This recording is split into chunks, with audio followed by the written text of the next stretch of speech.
Hello and welcome to the best Porsche supercar in Gran Turismo 7. This is the Ruf CTR3 and in my opinion this car is better than the Porsche Carrera GT.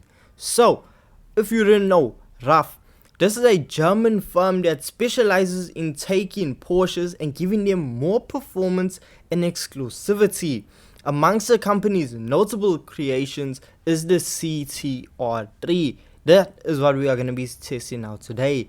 Now, the car started life off as a Porsche Cayman. Although it looks very far from it, the CTR3 is a completely different vehicle. So, the vehicle had its body redesigned and specialized in-house and made an absolutely insane vehicle. It takes a twin turbocharged 3.7 liter flat 6 engine that propels the vehicle to a top speed of 380 kilometers per hour. That is hypercar territory, and it can do 0 to 60 in 3.2 seconds. This is honestly why this was known as one of the fastest cars of its time. This vehicle came out in 2007, so it is not a young or one of the latest cars to come out. Now, don't think, because it's a 2007 that it's gonna handle a bit on the worst side because it's an old vehicle. When you get behind the wheel of this vehicle, I'm gonna be straightforward here, it is one of the best driving experiences. It is such an easy and tame vehicle, which you can't really say about other vehicles that produce 690 brake horsepower. Yes, out of the 3.7 liter engine, we get 690 brake horsepower, and the vehicle only weighs 1,400 kgs. So you would think it's gonna be a bit of a challenge to actually rein this vehicle in, but that is simply not the case. Around Kyoto Driving Park, it is an absolute dream. With no traction control on, the braking of this vehicle is just perfect. It brakes when you need it to, it slows down just the right amount. It's not like you slam on the brakes and you're coming to a dead halt immediately, but you are slowing down fast enough to make sure you are getting around the corner no matter when you brake. Now, around Kyoto Driving Park in its standard form, the car is able to travel over 260 kilometers per hour down the main straightaway, which is not a long straight at all. Then coming out of corners, we get a young slide going on. The back end steps out just a little bit, but nothing that makes you fight with your steering wheel. Nothing that's gonna make you think, oh no, I'm gonna go into a barrier, oh, I'm gonna end up a wall. No, the Porsche is just extremely easy to drive. Sorry, the Ruf is extremely easy to drive. The Ruf is smooth, so I just have to say it, I'm sorry. But the car, you're able to put your power down immediately whenever you need to. The car is extremely responsive, whether that's acceleration, whether that's steering, whether it's braking. The car is completely waiting for your move, and it listens effectively. It wants to get you around the circuit as fast as possible, and even in its stock form, it is not slow at all. 690 brake horsepower gets you going like this. It is incredibly quick, and it's just a fun vehicle because, as I said, you saw it gets its back end out, it can slide out, but if you don't want it to, it won't. It really just listens to you, and you can decide how you want to control this vehicle. If you want to set fast lap times, well, by all means you can set extremely fast lap times. Or if you want to just ruin the vehicle, if you want to slide it all over the place, donuts, all the drifting you want, by all means the car can do that too.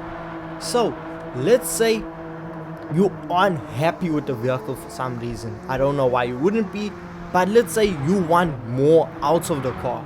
Well, by all means, if you head on over to a tuning shop, you can upgrade this vehicle.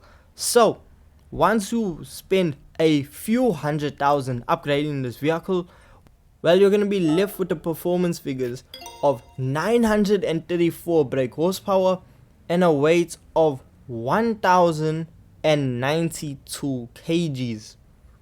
The car is just under 1,100 kgs and sitting under 950 brake horsepower. It's not extremely powerful, it's not groundbreaking, it's not gonna say it's gonna throw you off, but my thing is, as long as I'm able to nail the tune, this should be an insanely fast vehicle. Now let's say you want to head on over to GT also and you want to add some aero parts to it. By all means, you have one option for your front splitter, you have one option for side skirts, and you only have the ability to create a custom wing. Now what I went for was a Club Sport livery, because currently the CTR3 is out of production, but they do make a CTR3 Club Sport, which is a slightly more powerful and faster version of the standard CTR3. So because of that, I feel like it's really fitting, because now that the vehicle's upgraded, the look should just match. So if you do want to try out the tune for this car, well, it's going to be at the very end of the video, so you don't want to miss out on that. Back onto circuit, the car is a load of fun. The car still handled exactly the same as when it was stock. Yes, the wheels do not light up immediately when you hit the accelerator, but when you are coming out of corners and you just slam on the throttle, the car will try to spin out, so you do need to catch it. But other than that, the car's acceleration, you see yourself doing just about 300 kilometers per hour on Kyoto's driving park straight away. When it comes to cornering, you can take corners absolutely flat out. You can come out of corners beautifully without fighting for your life. This car is able to take corners flat out. It's just such a smooth vehicle to drive. Now I set a 1 minute 31.8 around Kyoto driving park using the Ruf CTR3. Then I went around in the Porsche Carrera GT and decided, you know what, let me try and beat that time, and I couldn't. I got extremely close. I did a 1 minute 32 dead, but I had to really fight it a lot more, because I did not fight the Ruf at all. There was not a moment where I thought, come on man, we need to go faster, you know, you can do better. With the Carrera, you are fighting the car majority of the time to get around circuit, and because of that you're losing time, because the car isn't giving you what it needs to.